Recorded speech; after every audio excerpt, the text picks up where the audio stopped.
안녕하세요. JK 엉클입니다. HLB는 수요일 시장에 170만 주가 거래되며 3,100원 내린 52,700원에 마감되었습니다. 계속해서 상승을 할 때에는 거래량을 급감시켰고 하락할 때에는 거래량을 조금 동반하며 하락하는 이 패턴이 계속 진행되고 있습니다. 그리고 제가 어제 영상에 분명히 말씀드렸었죠. 이 지지선에서 제가 알려드린 가격 지지라인 55,000원 그리고 장대항봉 기준봉의 종가 53,700원 이 부근에서 계속해서 지지선에서 지지만 하는 것은 좋은 것이 아니라고 분명히 말씀드렸었습니다. 지지하고 그리고 상승해야 할 자리에서 상승을 못하고 만약 뭉그적거리면 하락, 급락 나온다고 했었습니다. 일부러 지지하고 있는 지지라인을 일부러 이탈시킨 이후 다시 회복하는 이 패턴을 쓴다고 말씀을 드렸었는데 이 내용이 나왔습니다. 참고로 여러분들에게는 이 내용 미리 알려드렸었습니다. 아무튼 제가 말씀드린 급락 이후 반등 각도가 약해지며 그 뒤 횡보 모습 그리고 반등 및 상승이 나와야 되는 시점에서 계속해서 시간만 끌며 지지 테스트를 하자 급락 이 형태가 정확하게 나온 것입니다. 꼭 기억하십시오. 주가 차트 모습에서 이 지지라인에서 계속해서 지지한다고 그리고 횡보한다고 좋다고 절대 할 수 없습니다. 꼭 기억하셨으면 좋겠고 그리고 오늘 하락 의도적인 거 느끼셨죠? 시가 55,000원을 기록했고 최고점이 55,000원 즉 시가가 최고점이었습니다. 55,000원 기록하고 바로 엄청난 매도세가 나오며 이렇게 하락이 한 번, 두 번, 세 번 이런 식으로 급락이 나왔었습니다. 특히나 오전에 악의적인 기사, 이 HTS에 악의적인 기사를 내보낸 이후 매도세가 강해졌고 주가가 급락하자 개인은 투매, 이 저점 구간에서는 외국인의 프로그램 매수세가 나오며 아래꼬리를 만드는 이 모습이 나왔습니다. 그리고 오후 들어서도 이렇게 급락이 나왔었는데 외국인의 프로그램 매수로 아래꼬리를 길게 다는 이 패턴이 하루종일 나오며 끝났습니다. 그리고 오늘 악의적인 기사로 인해 HLB 주가가 급락했었는데 이 악의적인 기사를 보면 오전 9시 10분 팜이 데일리 프리미엄 콘텐츠 뭐 이런 식으로 베이진 준시바이오와 항서제약은 다르다. 상용화돼도 잭팟은 없다. 이데일리 송영두 기자의 기사였는데 4월 2일 선공개된 기사였습니다. 이 내용이 나오자 공매도들이 개입을 하며 주가를 급격하게 무너뜨리는 그로 인해서 오늘 시가를 전혀 회복하지 못하는 모습으로 끝이 났습니다.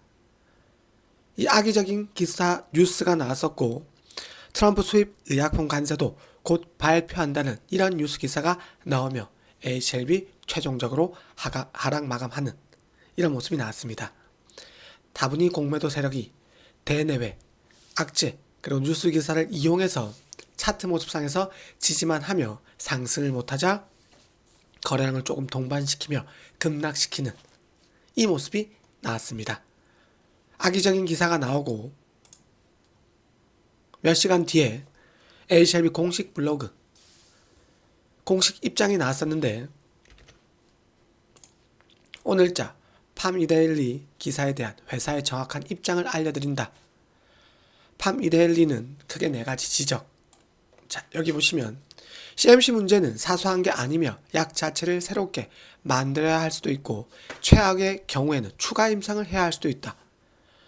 두 번째, 준시바이오 베이진 사례를 들어 미중 갈등과 관계없다고 한 발언도 문제다.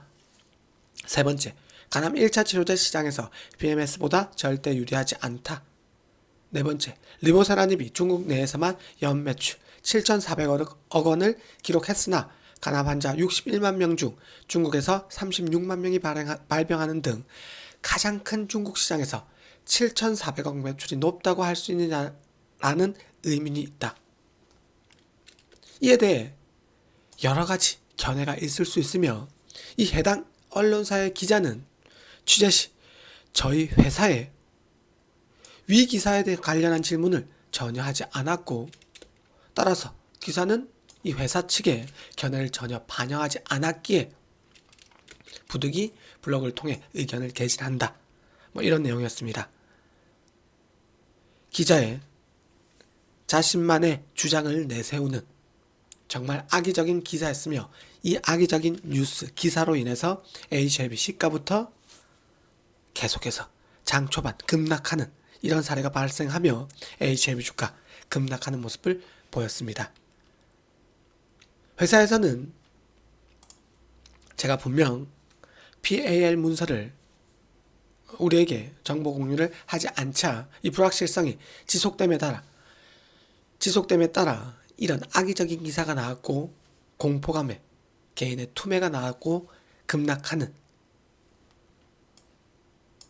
회사에서는 CMC 문제는 사소한 것이라고 얘기한 게 아니라 CMC 부분에서 지적받은 사항이 충분히 수정 보완 가능한 내용이라는 것이었다. 이 내용 결국 밝혀질 일인데, 나중에 지적사항이 무엇인지 공개된 후에도 약 자체를 새롭게 만들어야 할 수도 있으며, 최악의 경우에는 추가 임상을 해야 할 수도 있다는 해석을 할 수 있을지 그때 묻겠다. 이 약에 대한 전혀 문제점이 없습니다. 이 CMC 문제 때문에 HLB가 FDA 간암 시장이 승인되지 않고 계속 지연됐음에도 불구하고 또 새롭게 추가 임상, 약 자체를 새롭게 만들어야 된다. 이런 터무니없는 내용이 나오면서 HLB 주가를 급락시키는. 그리고 두 번째, 준시바이오와 베이진 사례를 들어 미중 관계 갈등과 관계없다고 발언한 문제. 이런 것도 심사구조, FDA 심사구조에 있다. FDA 심사에 참여한 사람은 다인종 심사관이며 불명확한 이유로 신약에 대한 제재나 불이익이 가해질 경우 FDA 내에서 감찰 절차가 진행된다. 이에 대해 좀 더 학습한 후 미중 갈등이 신약 허가에 영향을 미칠 수 있다는 가능성을 이야기하면 수긍을 하겠는데, 미국 정부가 굳이 생물보안법 법적 근거를 만들 필요가 없다. 그냥 제재하면 되는데 계속해서 미중 갈등을 이슈화시켜서 HLB 주주들에게 그리고 개인들에게 공포감을 주는 이런 내용이 계속해서 쏟아져 나오고 있는 상황입니다. 간암 1차 치료제 BMS보다 절대 유리하지 않다.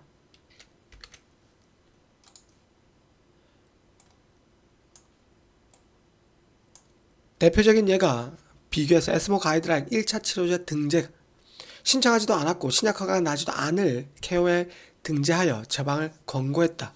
즉, 이 BMS보다 유리한 조건에 있음에도 불구하고 이런 식으로 악의적으로 기사를 내보내는, 네 번째도 마찬가지입니다.